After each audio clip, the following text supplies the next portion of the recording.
सवेरे मेरे कैनेडा के एक दोस्त हैं जगरूप सिंह, उन्होंने मेरे नाल एक वीडियो लिंक शेयर किया और ये वीडियो लिंक सी एक यूट्यूब चैनल गालिब कमाल दे दा। गालिब कमाल दे पहले भी कुछ वीडियोज़ मैं देखियां हैं और इस दी वास्ते तो मेरी होर दिलचस्पी इस करके वध गई कि पंजाबी बोली के बारे, पंजाबी लैंगुएज की हिस्टरी के बारे सी। ਉਹਦੇ ਵਿੱਚ 4-5 ਦੋਸਤ ਸਨ, ਕੋਈ ਚੜ੍ਹਦੇ ਪੰਜਾਬ ਤੋਂ ਸੀ, ਕੋਈ ਲਹਿੰਦੇ ਤੋਂ ਸਨ ਅਤੇ ਕੁਝ ਕਰਾਚੀ ਤੋਂ ਸਨ। ਟਾਕ ਹੋ ਰਹੀ ਸੀ ਪੰਜਾਬੀ ਬੋਲੀ ਦੇ ਬਾਰੇ ਅਤੇ ਕੁਝ ਚੀਜ਼ਾਂ ਜਿਹਦੇ ਵਿੱਚ ਉਹਨਾਂ ਦੇ ਮੁਗਾਲਤੇ ਹੈ ਸਨ, ਕਿਉਂਕਿ ਕਿਸੇ ਵੀ ਚੀਜ਼ 'ਤੇ ਕੋਈ ਕੰਪੀਟੈਂਟ ਨਹੀਂ ਹੁੰਦਾ ਔਰ ਖਾਸ ਕਰ ਜਿਹੜੀ ਤਾਰੀਖ ਹੁੰਦੀ ਹੈ, ਤਾਰੀਖ ਦੇ ਮੁਖਤਲਿਫ ਪੱਖ ਹੁੰਦੇ ਹਨ, ਬੋਲੀ ਨੂੰ ਮੁਖਤਲਿਫ ਤਰੀਕਿਆਂ ਦੇ ਨਾਲ ਵੇਖਣ ਦਾ ਢੰਗ ਹੁੰਦਾ ਹੈ। ਸੋ ਉਹਦੇ ਅੰਦਰ ਜਿਹੜੀ ਕੁਝ ਚੀਜ਼ਾਂ ਦੀ ਉਹਨਾਂ ਨੂੰ ਸਮਝ ਨਹੀਂ ਆ ਰਹੀ ਸੀ, ਉਹਨਾਂ 'ਤੇ ਗੱਲਬਾਤ ਕਰਾਂਗੇ। ਮੈਂ ਕੋਸ਼ਿਸ਼ ਕੀਤੀ ਕਿ ਕਮੈਂਟਸ ਰਾਹੀਂ ਗੱਲ ਕੀਤੀ ਜਾਵੇ, ਲੇਕਿਨ यूट्यूब ਦੀ ਜਿਤਨੀ ਵੀ ਕਮੈਂਟ ਸੈਕਸ਼ਨ ਹੈ ਉਹਦੇ ਵੀ ਤੁਸੀਂ ਖੁੱਲ੍ਹ ਕੇ ਗੱਲ ਨਹੀਂ ਕਰ ਸਕਦੇ ਜਾਂ ਕਿਤਨੀ ਤੁਸੀਂ ਗੱਲ ਕਰ ਸਕਦੇ ਹੋ। ਸੋ ਸਭ ਤੋਂ ਪਹਿਲੇ ਜਿਹੜੀ ਥੋੜ੍ਹੀ ਮੈਂ ਉਹਨਾਂ ਜਵਾਨਾਂ ਦੇ ਅੰਦਰ ਇੱਕ ਕਨਫਿਊਜ਼ਨ ਦੇਖੀ, ਉਹ ਇਹ ਸੀ ਪੰਜਾਬੀ ਲੈਂਗੁਏਜ ਦੀ ਹਿਸਟਰੀ ਬਾਰੇ।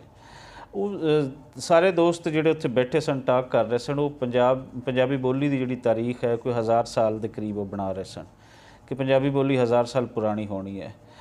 इंज नहीं है, पंजाबी बोली तो हज़ारां साल पुरानी है। अगर असी कवीए कि हड़प्पीन जिहड़ी तहजीब सी या इंडस सिविलाइजेशन सी उहदी किहड़ी बोली सी तो वो पंजाबी होएगी या पंजाबी दे नाल मिलदी जुलदी होएगी। असी मनते हाँ कि मॉडर्न दौर दे नाल बोलियां भी जिहड़ियां हैं वो सफ़र करदियां हैं और ਉਹਦੇ अंदर नवे लफ्ज़ आते हैं, नवे रंग रूप आते हैं, लेकिन बुनियादी तौर पर बोली ਉਹੀ ਰਹਿੰਦੀ ਹੈ। ਉਹਦੀ ਵਜ੍ਹਾ ਇਹ ਹੈ ਕਿ ਕਿਸੇ ਵੀ ਖਿੱਤੇ ਦੇ ਵਿੱਚ ਜਦੋਂ ਤੱਕ ਕੋਈ ਵੱਡੀ ਜਲਗਾਰ ਨਹੀਂ ਹੋਏਗੀ, ਲੋਕਾਂ ਦਾ ਵੱਡਾ ਕਤਲੇਆਮ ਨਹੀਂ ਹੋਏਗਾ ਜਾਂ ਕੋਈ ਐਸੀ ਕੋਈ ਵੱਡੀ ਬਿਮਾਰੀ ਨਹੀਂ ਫੈਲੇਗੀ ਜਿਹਦੇ ਨਾਲ ਉਹ ਪੂਰੀ ਜਨਤਾ, ਉਹ ਪੂਰੀ ਆਵਾਮ ख़त्म ਹੋ ਜਾਏਗੀ ਔਰ ਉਸ ਤੋਂ ਬਾਅਦ ਇੱਕ ਨਵੀਂ ਤਹਿਜ਼ੀਬ ਬਾਹਰੋਂ ਆਏ ਲੋਕ ਉੱਥੇ ਉਹ ਆਪਣੀ ਲੈ ਕੇ ਆਉਣਗੇ ਜਾਂ ਉਸ ਤਹਿਜ਼ੀਬ ਨੂੰ ਅੱਗੇ ਵਧਾਉਣਗੇ। ਇੱਥੇ ਜਿਹੜਾ ਹੋਇਆ ਹੈ, ਬਹੁਤ ਸਾਰੇ ਲੋਕਾਂ ਦਾ ਖਿਆਲ ਹੈ ਕਿ ਰਾਵੀ ਦੇ ਵਿੱਚ ਹੜ੍ਹ ਆਉਂਦਾ ਹੈ ਔਰ ਹੜੱਪਾ ਦੀ ਆਸੇ ਪਾਸੇ ਦੀਆਂ ਜਿਹੜੀਆਂ ਬਸਤੀਆਂ ਹਨ ਉਹ ਇਸ ਤਰੀਕੇ ਦੇ ਨਾਲ ਡੁੱਬ ਜਾਂਦੀਆਂ ਹਨ। ਕੁਝ ਲੋਕਾਂ ਦਾ ਖਿਆਲ ਇਹ ਵੀ ਹੈ ਕਿ ਕੋਈ ਮਰਜ਼ ਇੱਥੇ ਆਇਆ ਹੋਣਾ ਹੈ, ਮਰਜ਼ ਦੀ ਵਜ੍ਹਾ ਤੋਂ ਇਹ ਲੋਕ ਮਰ ਗਏ ਹੋਣਗੇ। ਲੇਕਿਨ ਇਹ ਗੱਲ ਜਿਹੜੀ ਹੈ ਇਹ ਬਿਲਕੁਲ ਰੋਸ਼ਨ ਹੈ, ਇਹ ਗੱਲ ਵਾਜ਼ੇ ਹੈ ਕਿ ਇੱਥੋਂ ਦੀ ਜਿਹੜੀ ਲੈਂਗੁਏਜ ਹੈ, ਇੱਥੋਂ ਦੇ ਜਿਹੜਾ ਤੁਸੀਂ ਕਹਿ ਲਓ ਕਿ ਲੋਕਾਂ ਦੀ ਖੇਤੀ ਹੈ, ਲੋਕਾਂ ਦਾ ਰਹਿਣ ਸਹਿਣ ਹੈ, ਉਹ ਸਾਰਾ ਅੱਜ ਦੇ ਪੰਜਾਬ ਦੇ ਨਾਲ ਮਿਲਦਾ ਜੁਲਦਾ ਹੈ ਔਰ ਲੱਗਦਾ ਇਹੀ ਹੈ ਕਿ ਪੰਜਾਬੀ ਜਿਹੜੀ ਹੈ ਇਹ ਹੜੱਪੀਅਨ ਜਿਹੜੀ ਸਿਵਲਾਈਜੇਸ਼ਨ ਹੈ ਇਹਦੀ ਹੀ ਕੰਟੀਨਿਊਟੀ ਹੈ। ਫਿਰ ਥੋੜ੍ਹਾ ਅੱਗੇ ਆ ਕੇ ਇਹ ਦੋਸਤ ਜਿਹੜਾ ਕਹਿ ਰਹੇ ਸੀ ਕਿ ਗਾਲਿਬ ਕਮਾਲ ਹੀ ਕਹਿ ਰਹੇ ਸਨ ਕਿ ਰਾਜਾ ਪੋਰਸ ਜਿਹੜੇ ਸਨ ਉਹ ਬੇਸ਼ੱਕ ਪੰਜਾਬ ਦੇ ਅੰਦਰ ਰਹਿੰਦੇ ਸਨ ਲੇਕਿਨ ਉਹਦੀ ਬੋਲੀ ਪੰਜਾਬੀ ਨਹੀਂ ਹੋਣੀ। ਸੋ ਇਹਦਾ ਕੋਈ ਸਬੂਤ ਨਹੀਂ ਹੈ। ਰਾਜਾ ਪੋਰਸ ਹੋਵੇ ਜਾਂ ਕੋਈ ਹੋਰ ਜਿਤਨੇ ਵੀ ਇੱਥੋਂ ਦੇ ਲੋਕ ਹਨ, ਜਿਹੜੇ ਨੇਟਿਵਸ ਹੁੰਦੇ ਨੇ ਉਹਨਾਂ ਦੀ ਬੋਲੀ ਇੰਜ ਸਫ਼ਰ ਨਹੀਂ ਕਰਦੀ, ਉਹ ਹਵਾਵਾਂ ਤਰ੍ਹਾਂ ਉੱਡਦੀ ਨਹੀਂ ਹੈ ਕਿ ਕਿਤੋਂ ਉੱਡ ਕੇ ਤੇ ਦੂਸਰੇ ਖਿੱਤੇ ਚਲੀ ਜਾਏਗੀ। ਉਹਦੀਆਂ ਰੂਟਸ ਉਸ ਜ਼ਮੀਨ ਦੇ ਅੰਦਰ ਹੀ ਹੁੰਦੀਆਂ ਹਨ ਔਰ ਜਿਹੜੀ ਲੁਕਾਈ ਦੀ ਬੋਲੀ ਹੁੰਦੀ ਹੈ ਜਿਹਦਾ ਕੋਈ ਨਿਫਾਜ਼ ਸਰਕਾਰਾਂ ਨਹੀਂ ਕਰਦੀਆਂ ਜਾਂ ਕਿ ਸਰਕਾਰਾਂ ਉਹ ਬੋਲੀਆਂ ਬਣਾਉਂਦੀਆਂ ਨਹੀਂ ਹਨ, ਉਸ ਤੋਂ ਇਲਾਵਾ ਜਿਤਨੀਆਂ ਵੀ ਬੋਲੀਆਂ ਹਨ ਉਹਨਾਂ ਦੀ ਉਮਰ ਹਜ਼ਾਰਾਂ ਸਾਲ ਹੁੰਦੀ ਹੈ। ਉਹਦੇ ਅੰਦਰ ਮੁਖਤਲਿਫ ਅਸੀਂ ਲਿਟਰੇਚਰ ਦੇਖਦੇ ਹਾਂ ਅਤੇ ਉਸ ਲਿਟਰੇਚਰ ਜਿਹੜਾ ਸੀਨਾ ਦਰ ਸੀਨਾ ਵੀ ਅੱਗੇ ਆਉਂਦਾ ਹੈ, ਉਹਦੀ ਉਮਰ ਵੀ ਹਜ਼ਾਰਾਂ ਸਾਲ ਦੀ ਹੁੰਦੀ ਹੈ। ਸੋ ਜਿੱਥੇ ਸਾਡੇ ਦੋਸਤ ਖੜ੍ਹੇ ਸਨ, ਇਹ ਕਹਿ ਰਹੇ ਸਨ ਕਿ ਬਾਬਾ ਫਰੀਦ ਜਿਹੜੇ ਹਨ ਉਹ ਪੰਜਾਬੀ ਦੇ ਪਹਿਲੇ ਸ਼ਾਇਰ ਹਨ ਔਰ ਉਹਨਾਂ ਦਾ ਖਿਆਲ ਸੀ ਕਿ ਪੰਜਾਬੀ ਜ਼ਬਾਨ ਇੱਥੋਂ ਹੀ ਸ਼ੁਰੂ ਹੋ ਰਹੀ ਹੈ। ਥੋੜ੍ਹਾ ਜਿਹਾ ਵੀ ਅਗਰ ਅਸੀਂ ਸੋਚੀਏ ਤਾਂ ਸਾਨੂੰ ਇਹ ਮੰਨਣਾ ਪਏਗਾ ਕਿ ਬਾਬਾ ਫਰੀਦ ਵੇਲੇ ਪੰਜਾਬੀ ਇਤਨੀ ਰਿਚ ਹੋ ਚੁੱਕੀ ਸੀ, ਪੰਜਾਬੀ ਦੇ ਅੰਦਰ ਇਤਨੀ ਵਸਅਤ ਪੈਦਾ ਹੋ ਚੁੱਕੀ ਸੀ ਕਿ ਉਸ ਪੰਜਾਬੀ ਦੇ ਵਿੱਚੋਂ ਬਾਬਾ ਫਰੀਦ ਜੇ ਸ਼ਾਇਰ ਨਿਕਲਦੇ ਹਨ। ਜਾਂ ਹੋਰ ਇਸ ਨੂੰ ਆਸਾਨ ਢੰਗ ਦੇ ਨਾਲ ਅਸੀਂ ਸਮਝ ਲਈਏ ਤਾਂ ਅਸੀਂ ਇਹ ਕਹਾਂਗੇ ਕਿ ਬਾਬਾ ਫਰੀਦ ਜੇ ਸ਼ਾਇਰ ਪੈਦਾ ਹੋ ਰਹੇ ਸਨ। ਬਾਬਾ ਫਰੀਦ ਸਾਡੇ ਸਾਹਮਣੇ ਪੰਜਾਬੀ ਦੇ ਪਹਿਲੇ ਸ਼ਾਇਰ ਇਸ ਕਰਕੇ ਵੀ ਆਉਂਦੇ ਹਨ ਕਿ ਸਾਡੇ ਕੋਲ ਉਹਨਾਂ ਤੋਂ ਅੱਗੇ ਜਾਂ ਪਿੱਛੇ ਕਿਸੇ ਹੋਰ ਸ਼ਾਇਰ ਦਾ ਕਲਾਮ ਸਾਨੂੰ ਨਹੀਂ ਲੱਭਦਾ। ਸੋ ਇਹ ਤਾਂ ਬਾਬਾ ਗੁਰੂ ਨਾਨਕ ਦੀ ਮਿਹਰਬਾਨੀ ਕਿ ਬਾਬਾ ਗੁਰੂ ਨਾਨਕ ਨੇ ਬਾਬਾ ਫਰੀਦ ਦਾ ਕਲਾਮ ਲੱਭਿਆ। ਅੱਜ ਵੀ ਉਹ ਟਿੱਬਾ ਨਾਨਕਸਰ ਜਿਹੜਾ ਹੈ ਉੱਥੇ ਮੌਜੂਦ ਹੈ, ਉੱਥੇ ਗੁਰਦੁਆਰਾ ਵੀ ਹੈ ਜਿੱਥੇ ਬਹਿ ਕੇ ਬਾਬਾ ਫਰੀਦ ਨੇ ਬਾਬਾ ਗੁਰੂ ਨਾਨਕ ਨੇ ਬਾਬਾ ਫਰੀਦ ਜੀ ਦਾ ਕਲਾਮ ਜਿਹੜਾ ਹੈ ਉਹ ਸੋਧਿਆ ਔਰ ਉਹਨੂੰ ਖੋਜ ਕਰਕੇ ਤੇ ਦੁਨੀਆ ਦੇ ਸਾਹਮਣੇ ਲੈ ਕੇ ਆਇਆ। ਹੋਰ ਕਿਤਨੇ ਲੋਕ ਸੀ, ਉਹਨਾਂ ਨੂੰ ਸ਼ਾਇਦ ਬਾਬਾ ਨਾਨਕ ਜੇ ਲੋਕ ਨਹੀਂ ਮਿਲੇ, ਇਸ ਲਈ ਉਹਨਾਂ ਦਾ ਕਲਾਮ ਸਾਡੇ ਸਾਹਮਣੇ ਨਹੀਂ ਆ ਸਕਿਆ। ਸੋ ਅਗਰ ਅਸੀਂ ਓਲਡ ਏਜ ਨੂੰ ਦੇਖੀਏ, ਬਾਬਾ ਫਰੀਦ ਦੇ ਟਾਈਮ ਨੂੰ ਦੇਖੀਏ ਤੇ ਉਹਦੇ ਅੰਦਰ ਕੋਈ ਇਸ ਤਰੀਕੇ ਦੇ ਨਾਲ ਚੀਜ਼ਾਂ ਡਾਕੂਮੈਂਟ ਨਹੀਂ ਹੋ ਰਹੀਆਂ ਸੀ ਜਿਵੇਂ ਸਾਡੇ ਸਾਹਮਣੇ ਅੱਜ ਆਉਂਦੀਆਂ ਹਨ। ਜਾਂ ਅੱਜ ਤੋਂ ਕੋਈ 40-50 ਸਾਲ ਪਹਿਲੇ ਆਉਂਦੀਆਂ ਹਨ। ਸੋ ਬਾਬਾ ਫਰੀਦ ਪਹਿਲੇ ਸ਼ਾਇਰ ਹਨ ਇਸ ਸ਼ਕਲ ਦੇ ਵਿੱਚ ਕਿ ਬਾਬਾ ਫਰੀਦ ਦਾ ਕਲਾਮ ਸਾਡੇ ਸਾਹਮਣੇ ਆ ਗਿਆ, ਉਹਨਾਂ ਦਾ ਰਿਕਾਰਡ ਦੀ ਸ਼ਕਲ ਦੇ ਵਿੱਚ ਸਾਡੇ ਕੋਲ ਮੌਜੂਦ ਹੋ ਗਿਆ, ਜਿਹੜੇ ਗ੍ਰੰਥ ਸਾਹਿਬ ਦੇ ਵਿੱਚ ਮੌਜੂਦ ਹੋ ਗਿਆ, ਉਹਦੇ ਵਿੱਚ ਸ਼ਾਮਿਲ ਕਰ ਲਿਆ ਗਿਆ। ਲੇਕਿਨ ਬਾਬਾ ਫਰੀਦ ਦਾ ਪਹਿਲਾ ਸ਼ਾਇਰ ਇਹ ਡਿਕਲੇਅਰ ਕਰਨਾ ਇਹ ਤਾਰੀਖੀ ਲਿਹਾਜ਼ ਦੇ ਨਾਲ ਠੀਕ ਨਹੀਂ ਹੈ। ਹਾਂ, ਅਸੀਂ ਇਸ ਨੂੰ ਇਹ ਸਮਝਣ ਲਈ ਕਹਿ ਸਕਦੇ ਹਾਂ ਕਿ ਬਾਬਾ ਫਰੀਦ ਦੇ ਵੇਲੇ ਪੰਜਾਬੀ ਜ਼ਬਾਨ ਉਹਦਾ ਮੁੱਖ, ਉਹਦਾ ਰੰਗ ਰੂਪ ਇਤਨਾ ਸੁਧਰ ਚੁੱਕਿਆ ਸੀ ਕਿ ਉਹਦੇ ਵਿੱਚੋਂ ਬਾਬਾ ਫਰੀਦ ਦੇ ਸ਼ਾਇਰ ਜਿਹੜੇ ਹਨ ਉਹ ਉਹਦੇ ਵਿੱਚ ਉਹ ਜੰਮਦੇ ਹਨ। ਫਿਰ ਇਹੀ ਦੋਸਤ ਜਿਹੜੇ ਹਨ ਮੁਖਤਲਿਫ ਅੱਗੇ ਗੱਲ ਵਧਾ ਰਹੇ ਸਨ, ਜਿਵੇਂ ਮੈਂ ਪਹਿਲੇ ਦੱਸਿਆ ਕਿ ਗਾਲਿਬ ਕਮਾਲ ਦੇ ਚੈਨਲ 'ਤੇ। ਸੋ ਚੰਗਾ ਵੀ ਲੱਗ ਰਿਹਾ ਸੀ, ਉਹਦੇ ਵਿੱਚ ਜਿਹੜੀ ਪੰਜਾਬੀ ਜ਼ਬਾਨ ਦੇ ਬਾਰੇ ਇੱਥੇ ਔਕੜਾਂ ਹਨ ਉਹਨਾਂ ਦੇ ਬਾਰੇ ਗੱਲ ਹੋ ਰਹੀ ਸੀ। ਮੁਖਤਲਿਫ ਮਕਤਬਾ ਫਿਕਰ ਦੇ ਲੋਕ ਉੱਥੇ ਗੱਲ ਕਰ ਰਹੇ ਸਨ, ਲੇਕਿਨ ਜਿਤਨੇ ਵੀ ਲੋਕ ਸਨ ਉਹ ਸਾਰੇ ਇਹ ਚਾਹੁੰਦੇ ਸਨ ਕਿ ਪੰਜਾਬੀ ਬੋਲੀ ਨੂੰ ਇਹਦਾ ਮਾਣ ਮਿਲਣਾ ਚਾਹੀਦਾ ਹੈ, ਪੰਜਾਬ ਦੇ ਅੰਦਰ ਇਹਨੂੰ ਰਿਸਪੈਕਟ ਮਿਲਣੀ ਚਾਹੀਦੀ ਹੈ। ਅਗਲੀ ਇੱਕ ਹੋਰ ਜਿਹੜੀ ਚੀਜ਼ ਉੱਥੇ ਮੈਂ ਕਮੈਂਟਸ ਰਾਹੀਂ ਪੜ੍ਹੀ ਉਹ ਸੀ ਕਿ ਪੰਜਾਬੀ ਬੋਲੀ ਦਾ ਜਿਹੜਾ ਸਕ੍ਰਿਪਟ ਹੈ, ਕੁਝ ਲੋਕਾਂ ਦਾ ਖਿਆਲ ਸੀ ਕਿ ਉਹ ਸਿਰਫ ਗੁਰਮੁਖੀ ਹੈ ਚੜ੍ਹਦੇ ਪੰਜਾਬ ਦੇ ਲੋਕਾਂ ਦਾ। ਇੰਜ ਨਹੀਂ ਹੈ। ਪੰਜਾਬੀ ਅਗਰ ਅਸੀਂ ਵੇਖੀਏ ਤਾਂ ਜਿਵੇਂ ਪਹਿਲੇ ਬਾਬਾ ਫਰੀਦ ਜੀ ਦੀ ਗੱਲ ਕਰ ਰਹੀ ਅਸੀਂ, ਉਹਨਾਂ ਤੋਂ ਬਾਅਦ ਬਾਬਾ ਨਾਨਕ ਹੈ, ਸ਼ਾਹ ਹੁਸੈਨ ਹੈ, ਇਹ ਸਾਰੇ ਜਿਤਨੇ ਵੀ ਸੂਫੀ ਪੋਇਟ ਹਨ, ਕਲਾਸੀਕਲ ਪੋਇਟ ਹਨ, ਇਹ ਸਾਰੇ ਜਿਸ ਲੈਂਗੁਏਜ ਵਿੱਚ ਲਿਖਦੇ ਗਏ ਸਨ ਉਹ ਬੁਨਿਆਦੀ ਤੌਰ 'ਤੇ ਪਰਸ਼ੀਅਨ ਸਕ੍ਰਿਪਟ ਸੀ ਪੰਜਾਬੀ ਦਾ। ਪਰਸ਼ੀਅਨ ਸਕ੍ਰਿਪਟ ਨੂੰ ਸਮਝਣਾ ਹੋਵੇ ਤਾਂ ਅਰਬੀ ਸਕ੍ਰਿਪਟ ਸੀ, ਅਲਫ ਬੇ ਪੇ ਤੇ ਸਾਰੇ ਇਹਦੇ ਅੰਦਰ ਹੀ ਲਿਖਦੇ ਆ ਰਹੇ ਸਨ ਬਾਬਾ ਫਰੀਦ ਤੋਂ ਲੈ ਕੇ। ਸੋ ਸੂਫੀ ਸ਼ਾਇਰੀ ਜਿਤਨੀ ਹੋਈ ਹੈ ਇਹ ਸਾਰੀ ਸ਼ਾਹਮੁਖੀ ਦੇ ਵਿੱਚ ਹੋਈ ਹੈ। ਇਹਦੇ ਨਾਲ ਨਾਲ ਜਿਹੜੀ ਗੁਰਮੁਖੀ ਹੈ, ਗੁਰਮੁਖੀ ਨੂੰ ਤੇ ਜਿਹੜੇ ਦੂਸਰੇ ਗੁਰੂ ਸਾਹਿਬ ਹਨ ਉਹ ਤਰਤੀਬ ਦੇ ਰਹੇ ਹਨ। ਇਸ ਤੋਂ ਪਹਿਲੇ ਸ਼ਾਹਮੁਖੀ ਔਰ ਗੁਰਮੁਖੀ ਤੋਂ ਪਹਿਲੇ ਜਿਹੜੀ ਪੰਜਾਬ ਦੇ ਅੰਦਰ ਇੱਕ ਸਕ੍ਰਿਪਟ ਰਾਜ ਸੀ ਉਹ ਲੰਡੇ ਸਨ, ਜਿਹੜਾ ਪੰਜਾਬ ਦਾ ਪੁਰਾਣਾ ਸਕ੍ਰਿਪਟ ਹੈ। ਔਰ ਲੰਡਿਆਂ ਤੋਂ ਵੀ ਪਹਿਲੇ ਜਿਹੜਾ ਸਕ੍ਰਿਪਟ ਹੈ ਉਹ ਇੰਡਸ ਸਿਵਲਾਈਜੇਸ਼ਨ ਦਾ ਜਿਹੜਾ ਸਕ੍ਰਿਪਟ ਹੈ, ਜਿਹੜਾ ਅਜੇ ਤੱਕ ਪੜ੍ਹਾ ਨਹੀਂ ਜਾ ਸਕਿਆ, ਜਿਹੜਾ ਹੜੱਪਾ ਦੇ ਅੰਦਰ ਹੈ, ਸਾਨੂੰ ਸਟੈਂਪਸ ਮਿਲਦੀਆਂ ਹਨ, ਉਹ ਬਣਦਾ ਹੈ ਪੰਜਾਬੀ ਦਾ। ਸੋ ਇਹਦੇ ਸਕ੍ਰਿਪਟ ਜਿਹੜੇ ਇਸ ਵੇਲੇ ਜਿਨ੍ਹਾਂ ਦੇ ਵਿੱਚ ਬਹੁਤ ਜ਼ਿਆਦਾ ਕੰਮ ਹੋ ਰਿਹਾ ਹੈ ਉਹ ਹਨ ਗੁਰਮੁਖੀ ਔਰ ਸ਼ਾਹਮੁਖੀ। ਲੇਕਿਨ ਇਹਦੇ ਨਾਲ ਨਾਲ ਦੇਵਨਾਗਰੀ ਦੇ ਵਿੱਚ ਵੀ ਪੰਜਾਬੀ ਜਿਹੜੀ ਹੈ ਉਹ ਲਿਖੀ ਜਾਂਦੀ ਹੈ, ਰੋਮਨ ਦੇ ਵਿੱਚ ਵੀ ਲਿਖੀ ਜਾਂਦੀ ਹੈ। ਪੰਜਾਬੀ ਦੇ ਕੋਈ 5 ਸਕ੍ਰਿਪਟ ਦੇ ਕਰੀਬ ਬਣਦੇ ਹਨ ਜਿਨ੍ਹਾਂ ਦੇ ਵਿੱਚ ਪੰਜਾਬੀ ਲਿਖੀ ਜਾਂਦੀ ਹੈ। ਲੇਕਿਨ ਜਿਹੜੇ ਪ੍ਰਚਲਿਤ ਹਨ, ਜਿਹੜੇ ਸਾਡੇ ਸਾਹਮਣੇ ਹਨ, ਜਿਹਦੇ ਵਿੱਚ ਕੰਮ ਹੋ ਰਹੀ ਹੈ, ਜਿਹੜੇ ਪੜ੍ਹਾਏ ਜਾ ਰਹੇ ਹਨ, ਉਹ ਗੁਰਮੁਖੀ ਔਰ ਸ਼ਾਹਮੁਖੀ ਹੀ ਹਨ। ਸੋ ਇਹਨਾਂ ਚੀਜ਼ਾਂ ਦਾ ਜਿਹੜਾ ਹੈ ਉਹ ਸਮਝਣਾ ਜ਼ਰੂਰੀ ਹੁੰਦਾ ਹੈ। ਫਿਰ ਅੱਗੇ ਜਿਹੜੀ ਡਿਸਕਸ਼ਨ ਹੋ ਰਹੀ ਸੀ ਉਹ ਸੀ ਕਿ ਪੰਜਾਬੀ ਪਾਕਿਸਤਾਨੀ ਪੰਜਾਬ ਦੇ ਅੰਦਰ ਇਹਦੀ ਕੀ ਸਟੇਟਸ ਹੈ। ਸੋ ਇਹਦੇ ਨਾਲ ਹਰ ਪੰਜਾਬੀ ਦਾ ਦੁਖਾਂਤ ਜਿਹੜਾ ਹੈ ਉਹ ਜੁੜਾ ਹੋਇਆ ਹੈ। ਪਾਕਿਸਤਾਨੀ ਪੰਜਾਬ ਦੇ ਅੰਦਰ ਪੰਜਾਬੀ ਨੂੰ ਉਹ ਰਿਸਪੈਕਟ, ਉਹ ਮਾਨਤਾ, ਉਹ ਇੱਜ਼ਤ ਉਹ ਨਹੀਂ ਮਿਲ ਪਾਈ ਜਿਹੜੀ ਇਸ ਤੋਂ ਛੋਟੀਆਂ ਬੋਲੀਆਂ ਨੂੰ ਮਿਲੀ ਹੋਈ ਹੈ।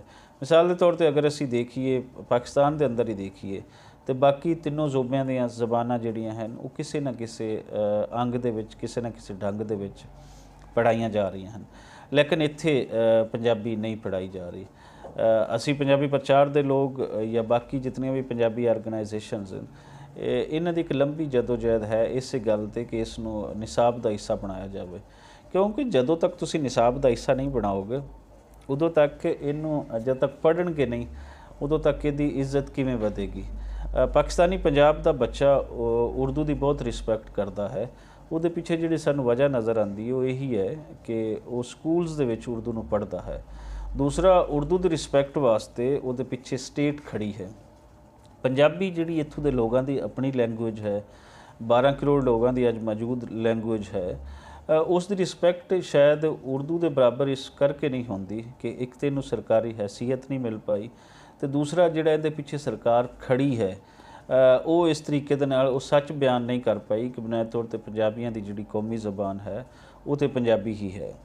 ਅਸੀਂ ਕਿਤੇ ਵੀ ਚਲੇ ਜਾਈਏ, ਅਗਰ ਇੰਡੀਆ ਦੇ ਅੰਦਰ ਅਸੀਂ ਪ੍ਰੈਕਟਿਸ ਦੇਖਣੀ ਹੋਵੇ ਤੇ ਇੰਡੀਆ ਦੇ ਅੰਦਰ ਵੀ ਹਰ ਸਟੇਟ ਦੀ ਬੋਲੀ ਹੈ ਔਰ ਉਸ ਸਟੇਟ ਦੇ ਵਿੱਚ ਜਿਹੜਾ ਮੀਡੀਅਮ ਆਫ ਇੰਸਟਰਕਸ਼ਨ ਦੇ ਤੌਰ 'ਤੇ ਵੀ ਉਹ ਬੋਲੀ ਯੂਜ਼ ਹੁੰਦੀ ਹੈ। ਉਸ ਬੋਲੀ ਦੇ ਵਿੱਚ ਅੱਗੇ ਤੁਸੀਂ ਕਹਿ ਲਓ ਕਿ ਗ੍ਰੈਜੂਏਸ਼ਨ, ਉਹਦੇ 'ਚ ਮਾਸਟਰ, ਉਹਦੇ 'ਚ PhD ਸਾਰੀਆਂ ਬੋਲੀਆਂ ਦੇ ਵਿੱਚ ਹੋ ਰਹੀ ਹੈ। ਅਗਰ ਅਸੀਂ ਪੰਜਾਬੀ ਦੇਖੀਏ ਇੰਡੀਅਨ ਪੰਜਾਬ ਦੇ ਵਿੱਚ, ਤੇ ਉੱਥੇ ਪੰਜਾਬੀ ਦਾ ਇਹ ਹਾਲ ਨਹੀਂ ਹੈ ये बदहाली नहीं है जो लਹਿੰਦੇ पंजाब के अंदर है। उत्थे PhD तक जिहड़ा है वो पंजाबी के अंदर हो रही है। और बाकी जिहड़ी स्टेट की बोली है, मीडिया की बोली है, वो पंजाबी है। सो लਹਿੰਦੇ पंजाब के अंदर जिथे बहुत सारे लोग पंजाबी के बारे गल करते हुए बहुत सारी चीज़ां, बहुत सारे परसपैक्टिव, बहुत सारिया सोचां नूं समझ नहीं पाते, उसनूं समझना बड़ा ज़रूरी है। ये बड़ा ही आसान है कि तुसीं कह दिओ कि पाकिस्तानी पंजाब के लोगों का कसूर है कि वो अपनी बोली नहीं बोलते। नहीं, कसूर है, लेकिन उहदे पिछे सानूं उत्ते वजह ते जाना पेगा कि वो वजह की है, किस वजह तो दूर किए गए। सो ਇਹਦੀ ਇੱਕ ਤਾਰੀਖ ਜਿਹੜੀ ਹੈ, ਜਦੋਂ ਉਰਦੂ ਪੰਜਾਬੀ ਦੀ ਜਗ੍ਹਾ 'ਤੇ ਇੱਥੇ ਲਿਆਂਦੀ ਜਾ ਰਹੀ ਸੀ ਤੇ ਪੰਜਾਬੀ ਦੇ ਨਾਲ ਨਫ਼ਰਤ ਪੈਦਾ ਕੀਤੀ ਗਈ ਹੈ, ਸਟੈਪ ਬਾਈ ਸਟੈਪ ਪੈਦਾ ਕੀਤੀ ਗਈ ਸੀ। ਔਰ ਫਿਰ ਜਿਹੜੀ ਕਾਰ ਵਪਾਰ ਦੀ ਬੋਲੀ ਹੈ, ਜਿਸ ਦੇ ਨਾਲ ਲੋਕਾਂ ਦੀ ਰੋਜ਼ੀ ਰੋਟੀ ਜੁੜੀ ਹੋਏਗੀ, ਲੋਕਾਂ ਦਾ ਰੁਝਾਨ ਉਸ ਵੱਲ ਜ਼ਿਆਦਾ ਹੋਏਗਾ। ਸੋ ਅਗਰ ਅਸੀਂ ਕਹੀਏ ਤੇ ਇਹਦੀ ਪੁਰਾਣੀ ਤਾਰੀਖ ਵੱਲ ਜਾਈਏ ਤੇ ਭਾਵੇਂ ਇੱਥੇ ਗੌਰੀ, ਉਸ ਤੋਂ ਬਾਅਦ ਤੁਰਕ, ਮੁਗਲ, ਇਹ ਸਾਰੇ ਅਬਦਾਲੀ, ये सारे इत्थे हमले करते रहे, इत्थों के बादशाह रहे, लेकिन सानू ये भी मनना पेगा कि नाल पैरालल पंजाबी भी चलती रही। मसीतां दे विच, गुरुद्वारियां दे विच, धर्मशालियां दे विच पंजाबी नाल नाल पढ़ाई जाती रही। और पंजाबी दे बारे जिहड़ा पंजाबी दे कायदे सन, पंजाबी दे उहदे विच काफ़ी कुछ होंदा सी। वो ये नहीं है कि पंजाबी दे कायदे दे अंदर कोई 2-4 चीज़ां होणगियां, पूरा निसाब तरतीब दिता हुंदा सी, जिहदे राही तुसीं कह लो कि उस बंदा जिहड़ा पढ़ लैंदा सी उहनूं लिटरेट होण दा दर्जा मिल जांदा सी, खांदा होण दा दर्जा मिल जांदा सी। जदों इत्थे गोरा आंदा है तो गोरे ने पंजाबी ते आके ते एक रोक लाई है। हुण उस दे पिछे इहदे ते फिर कदी गल करांगे कि उहदे पिछे वजह किहड़ियां सन, लेकिन ये सारा जिहड़ा करन वाला है, इहदे पिछे कार मुख्तार, ये सारा कुछ है, इसनूं रोक लाउण वाला वो गोरे दे दौर तो शुरू हुंदा है। उहदी जगह ते उर्दू लिआंदी गई और उर्दू के अंदर फिर जिहड़ा सी स्कूलों के अंदर भी आई, तलीमी निज़ाम का हिस्सा भी बनी, अदालती निज़ाम का हिस्सा भी बनी। जिथे जिथे किसी बोली का वरताव हो सकता सी वो बोली का होया। हुण अगर असी देखिए तो महाराजा रणजीत सिंह के टाइम पीरीयड की अगर गल आएगी तो महाराजा रणजीत सिंह के टाइम पीरीयड के अंदर भी जिहड़ी है वो पंजाबी बोली सरकारी बोली के तौर पर नहीं रही, लेकिन मौजूद रही है। उस वेले भी कुरान मजीद का तर्जमा जिहड़ा है वो पंजाबी दे विच हुंदा है, लोकां दी ज़बान जिहड़ी है वो पंजाबी रहिंदी है। फिर असी अगर देखिए तो पंजाबी ट्रेडिशन बारे दोस्त गल कर रहे सन कि पंजाबी दी ट्रेडिशन की है। सो पंजाबी दी ट्रेडिशन दे अगर असी देखिए तो ये कोई बादशाहां दी लैंगुएज कदी भी नहीं रही, ये बादशाहियां तो हट के रही है। सो इहदी जिहड़ी रवायत है वो लोकां दे नाल जुड़ी हुई है। लुकाई दी गल होएगी, इंसान दी गल होएगी, ਇਹਦੇ अंदर उर्दू की तरह ये नहीं होएगी कि खाली जुल्फां की गल होएगी, खाली अखां की गल होएगी, ये पूरे वजूद की गल होएगी। और इसनूं जिहड़ा कि इहदी ट्रेडिशन, इहदी रवायत सैट करन वाले वो साडे सूफी साहबान हैं, साडे गुरु साहबान हैं, जिन्हां ने हक सच की गल कीती और हक सच की गल करन लई जिहड़ी अपनी बोली सी ਉਹਨੂੰ ਵਰਤਿਆ, ना कि किसी होर दूसरी बोली ਨੂੰ ਵਰਤਿਆ। बहुत सारे सूफी शायरां ने फारसी के अंदर भी लिखा, लेकिन शायद किसी को पता भी नहीं कि उन्होंने फारसी कलाम किहड़ा है। बाबा फरीद के फारसी कलाम का किसी को पता नहीं है, बुल्ले शाह के फारसी कलाम का किसी को पता नहीं है। सो वो मशहूर होए तो जिहड़ी इत्थों के लोगों की ज़बान सी उहदे विच होए जो उन्हों का कलाम सी, और वो कलाम सारा जिहड़ा है वो खलकत दे नाल जुड़ा होया है, वो बादशाहियां दी निगेशन करता है। असी बाबा गुरु नानक की बाबर बाणी पढ़ीए या बाबा फरीद का कलाम पढ़ीए या अगे आके शाह हुसैन नूं पढ़ीए तो ये सारा जिहड़े राज सन वो राज जिहड़े इत्थों के आम लोगों के हक खा रहे सन उन्हां दे अगेंस्ट ये सारे लोग खड़े आंदे ने। सो इन्हां दी जिहड़ी ट्रेडिशन है वो लोगों के हकों के वास्ते गल करनी है, वो इधर उधर दियां होर फजूल टॉपिक्स ते इन्हां ने कोई गल नहीं कीती। फिर दूसरा इत्थों का जिहड़ा पंजाबी फोक है, पंजाबी फोक की उम्र भी हज़ारां साल है। मिसाल के तौर पर असी जदों ये आखने हैं कि ढिड न पईयां रोटियां ते सभे गल्लां खोटियां, ये वो है कि जिहड़ी इत्थों दे लोकां दे मसलियां दे नाल, इंसानी पेट दे नाल, इंसानी भुख दे नाल जिहड़ी चीज़ जुड़ी हुई है वो मशहूर होईयां पंजाबी फोक दे विच।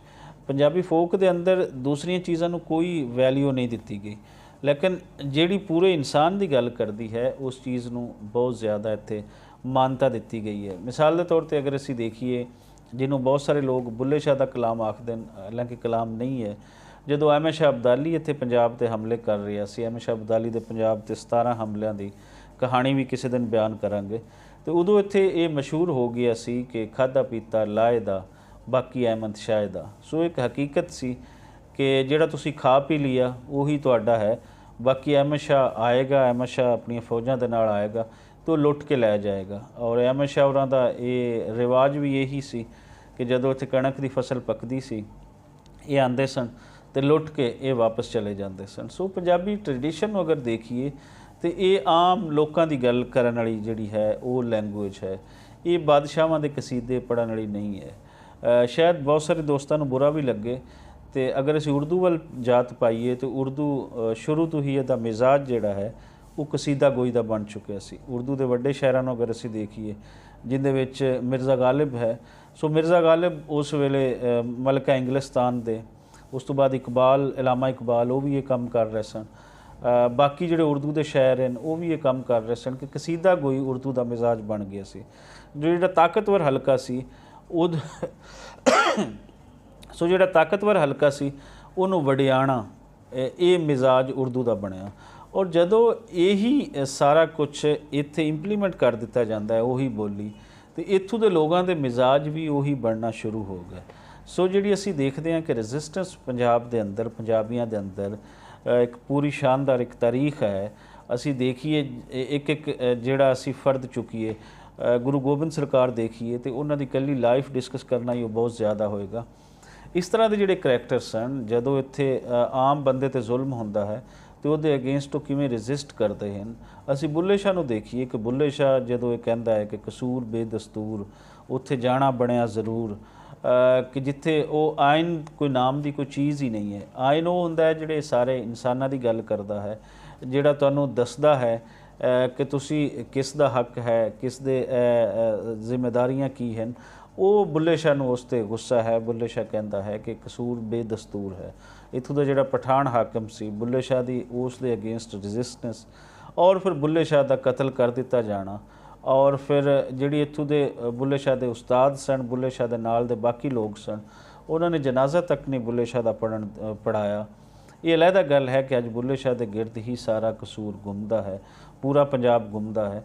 लेकिन जिहड़ी हाकमां दी सोच सी बुल्ले शाह ने उस नूं डक्या, गुरु गोबिंद सरकार ने डक्या, शाह हुसैन ने डक्या, बाबा गुरु नानक ने डक्या, जितने भी सूफी पोएट हैं इन्हां दे अंदर वो फिर ट्रेडिशन अगर असीं हुण देखिए तो वो जुल्मां दे खिलाफ उठण दी जिहड़ी है वो पंजाब दे अंदर जिहड़ी रही सी उन्होंने अचानक मार मुका दिता गया। ये तो भला होया कि उर्दू दी तुसी कह लो कि उहदे अंडर या उर्दू दे शिकंजे दे विच जिहड़ा साडा सिख पंजाबी सी या हिंदू पंजाबी सी वो इत्थों निकल गया। हालांकि इत्थे पार्टीशन तो पहले यही सी, सारिਆਂ ਨੂੰ उर्दू पढ़ानी शुरू कर दी जाई सी।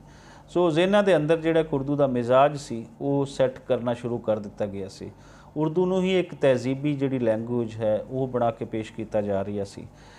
लेकिन पार्टीशन तो बाद जिथे पार्टीशन नाल बहुत सारे दुखांत जुड़े हुए हैं, उत्थे भी है कि पंजाबी का एक रुख जिहड़ा है वो चढ़दे पंजाब के अंदर सानूं वेखण नूं मिलिया।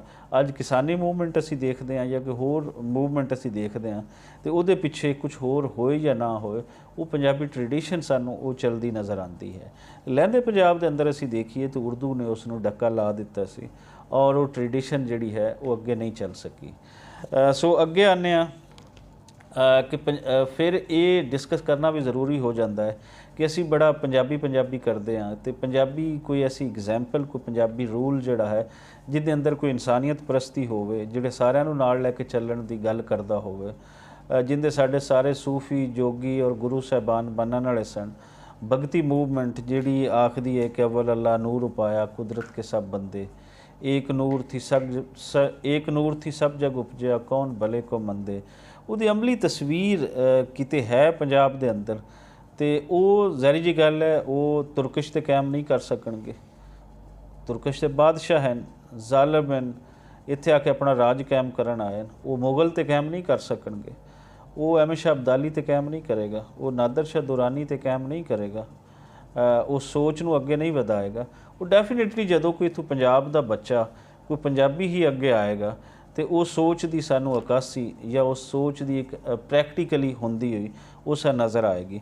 सो वो आंदे 1880 के जोड़े जंमपल हैं, महाराजा रणजीत सिंह जोड़े गुजरांवाला दे विच जमते हैं।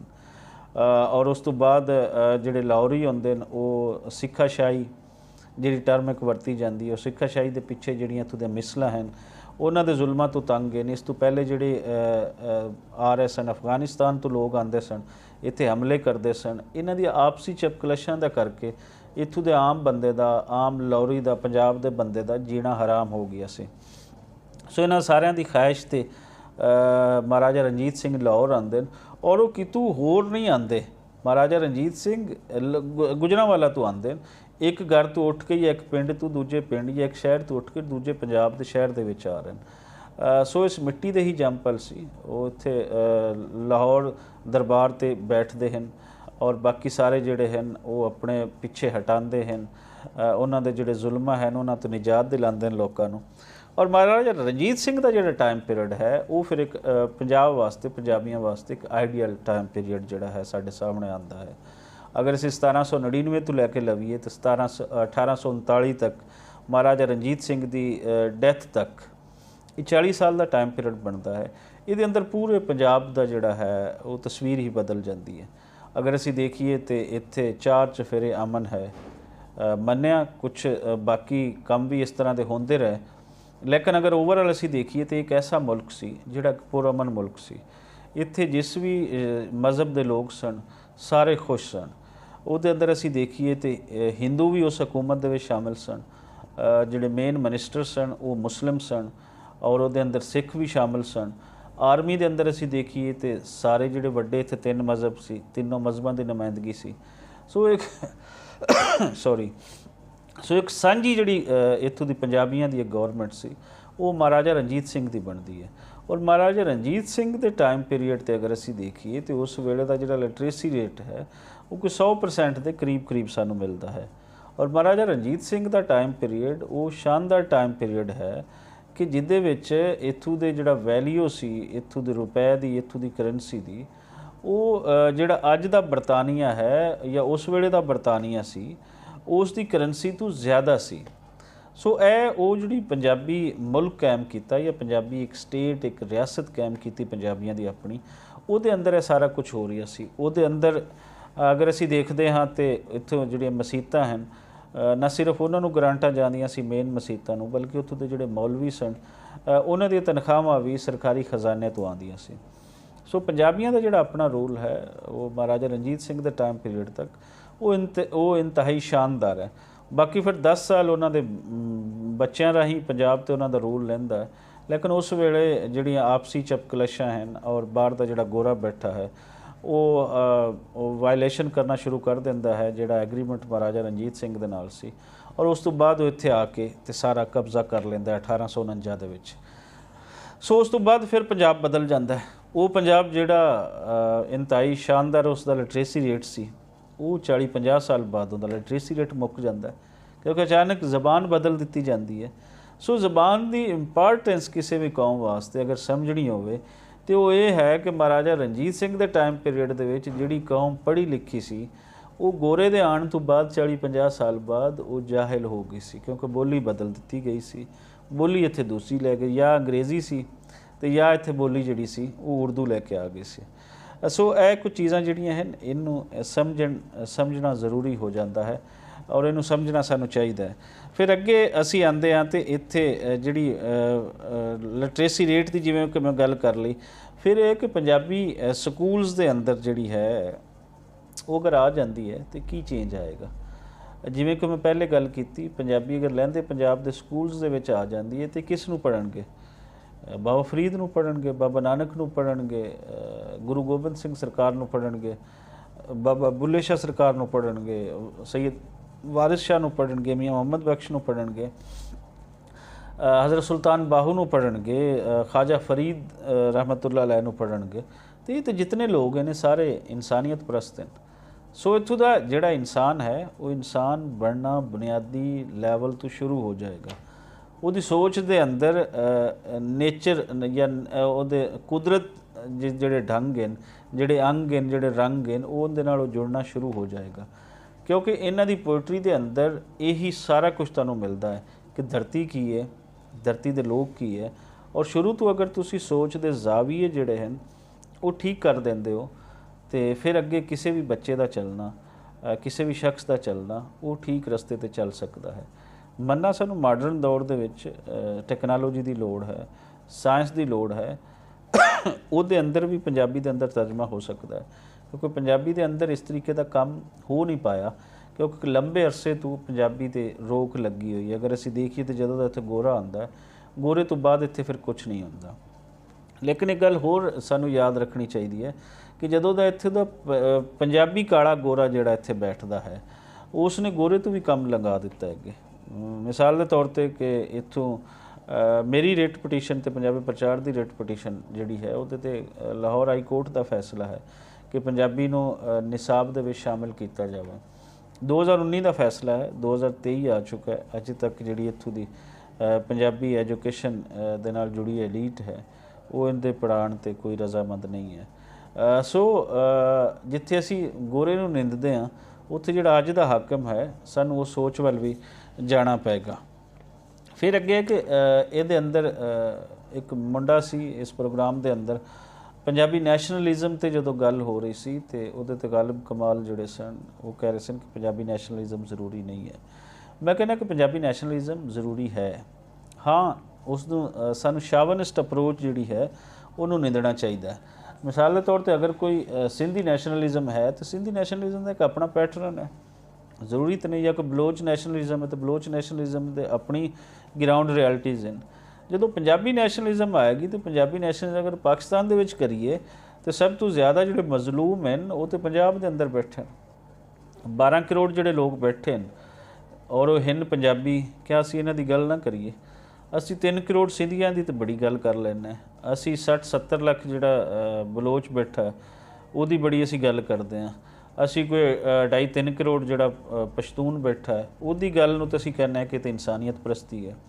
लेकिन जदों असी 12 करोड़ लोगों की गल करते हैं तो असी कहते हैं कि नहीं, ये नैशनलिज्म ठीक नहीं है। सो इत्थों के लोगों के नाल भी तो उही हो रही है, पंजाबी एलीट कर रही है ना, जिहड़ी किसी हद तक उन्हां दी उही पख्तून एलीट भी करती है, सिंधी एलीट भी करती, उर्दू एलीट भी करती, सारा कुछ कर रही है। सो जिहड़े पावर्स के हब हैं या पावर्स के धड़े हैं, इन्हां नूं असीं किसी कौम दे नाल नत्थी नहीं कर सकते। उस कौम के अपने मसाइल होंदे हैं, उन्हां दे अपने वसाइल के अंदर रह के जीना सीखना होंदा है। सो इन्हां 12 करोड़ लोगों वास्ते जदों इत्थे गल नहीं होएगी पंजाबी नैशनलिज्म की, तो पंजाबी नैशनलिज्म जिवें मैं पहले कह रही हूँ वो है कि वो तो इंसानियत परस्ती है। ਉਹਦੇ अंदर तुसी माड़ दाड़ की गल ना करो ना कि पंजाबी किसी को की जरूरत है कि पंजाब तो बाहर निकल के किसी ते हमला करे। पंजाब की तो तारीख है कि पंजाब ने अज तक किसी ते हमला नहीं किया। हाँ, पंजाब ते हमले होए और अगर कोई शख्स ये कहता कि मेरे पंजाब ते हमला ना होवे और यही वो कहता कि मैं नैशनलिस्ट अप्रोच के नाल कह रही हूँ तो ये गलत की है। सो बहुत सारी चीज़ां जिहड़ी जिवें असी नैशनलिज्म नूं ना असी कहने हैं कि कौम परस्ती, बुत परस्ती, इस तरह के लफज असी फर्ज किए हुए जिन्हां दे नाल पाकिस्तान के अंदर ना नफरत की जाती खामखा दी, उन्होंने समझा नहीं जाता। सो बड़े आसानी के नाल समझ आ जाते हैं कि मैं अगर बैठा हाँ, मैं अपने आप को पंजाबी क्लेम करदा और मैं कहना कि मेरे बेसिक ह्यूमन राइट्स जिहड़े हैं वो इत्थे पूरे नहीं हो रहे, तो वो किंज पूरे हो सकते हैं? वो अपनी नैशनलिज्म राही आवाज़ चुक के वही हो सकता है जदों तक किसी कौम वास्ते कोई गल ही नहीं करेगा। मिसाल के तौर पर पंजाबी अपने हकों लिए गल नहीं करते तो पंजाबियों के वास्ते कौन गल करेगा? असी बड़े इंसानियत परस्त बनने हैं तो क्या साड़ी गल इत्थे आके अमेरिका करेगा? जिहड़े साडे इत्थे हकूक की वायलेशन हो रही है उहदे वास्ते चाइना लड़ेगा? कोई नहीं लड़ेगा, क्योंकि जिहड़े इत्थे पंजाबियों के अपने इशूज़ हैं वो पंजाबियों ने लड़ने हैं। चढ़ते पंजाब दे विच जिहड़ी किसान मूवमेंट चली सी वो किन्हां ने चलाई सी? रशिया तो लोग थोड़े आए सन, लोग तो उत्थों दे सन जिन्हां दे मसले सन। सो जित्थों का मसला होएगा उत्थों के लोगों को पता होएगा, वही उन्होंने मसले नूं बयान करेगा। सो नैशनलिज्म नूं असी अगर इंसानियत परस्ती दे नाल जोड़ के देखिए, इंसानां दे हक्कां दे नाल गल नूं असी इस नूं समझिए तो फिर सानूं सारी चीज़ समझ आ जाती है। ਇਹ सन कुछ गालिब कमाल दे प्रोग्राम दे नाल जुड़ियां हुई गल्लां। इस तरीके के ही इशूज़ यही सारियां चीज़ां जिहड़ियां गुंझलां हैं ये खोलते रहांगे। जुड़े रहना पंजाबी प्रचार दे नाल। तुहाडे सब दा बहुत शुक्रिया।